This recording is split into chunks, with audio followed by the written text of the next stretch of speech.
The words of the Okanagan song are sacred to the Indigenous people of the rich, fertile desert region in the southern interior of British Columbia. We are beautiful.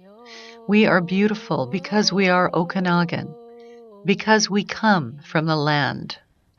For thousands of years, the Okanagan people used the land wisely and sustainably for food, medicine, and technology. Today, that tradition continues with the Osoyoos Indian Band on its 30,000 acres of Sonoran Desert.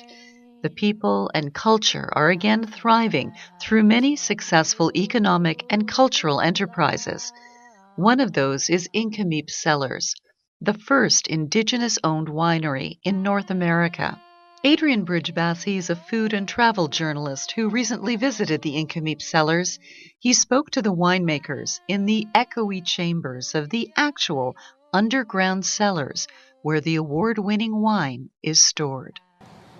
We're at NK'Mip Cellars, the first Aboriginal-owned winery in North America, and we're about to experience some of their award-winning wines and cheese, an experience that you can enjoy this spring and summer. And with us is one of the most important people in helping to develop the vineyards and former chief of the Osoyoos Indian Band, Sam Baptiste. Tell us about your background and your history and how this all came to be. Okay, I started in the vineyard picking rocks in 1968 when I was still in high school, and that's when we started our vineyard, NK'Mip Vineyards Limited. Well, I did everything, pruning, pounding posts, stretching wire, putting in anchors, and I'd work there during the summer, worked for the band for a while, and then I became chief in 75. Our band was fairly small then, but we were successful.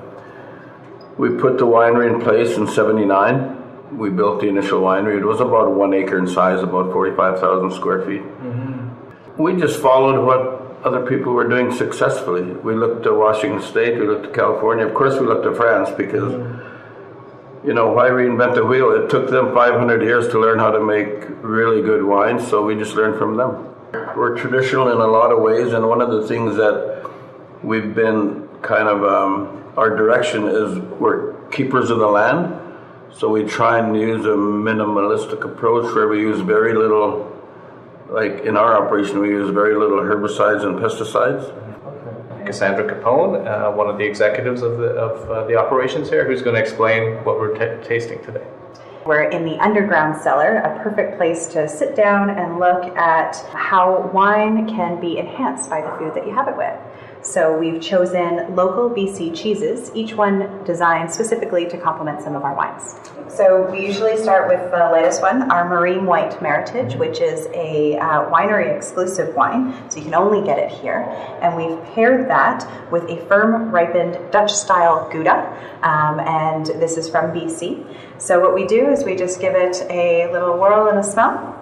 Well, this is a Sauvignon Blanc Semillon blend, so 70% Sauvignon Blanc gives it some beautiful aromatics, and then on the palate you get the Semillon, which gives it some really nice texture. Sam, what do you think of this one?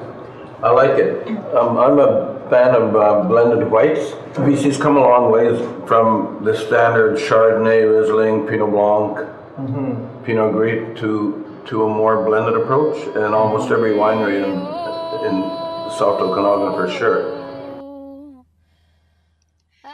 You've been listening to journalist Adrian Bridge-Bassey in conversation with Sam Baptiste and Cassandra Capone of NK'Mip Cellars, where they like to say, the land teaches us the power of patience and the pleasure of sharing.